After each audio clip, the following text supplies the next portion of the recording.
Como parte de las celebraciones por el Día de Muertos en la Ciudad de México, se realizó la tercera edición del Festival de Café, Chocolate y Pan de Muerto en el Centro Cultural Veracruzano, allá en Coyoacán.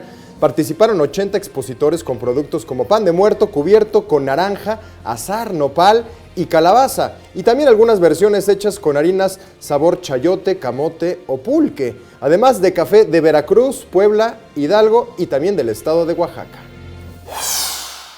A mí me gusta mucho el chocolate y principalmente el de agua, entonces fue el que probé y estuvo muy rico. Los panes están ricos,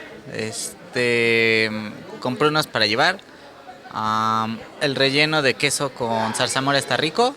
Con la cafeta, lo que nosotros hacemos, pues pueden ser unos hot cakes, unas crepas, un pan tostado para el todo tipo de postres.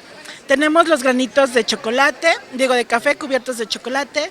Tenemos los licores, nuestros licores todos llevan nuestro ingrediente básico, que es el concentrado de café orgánico.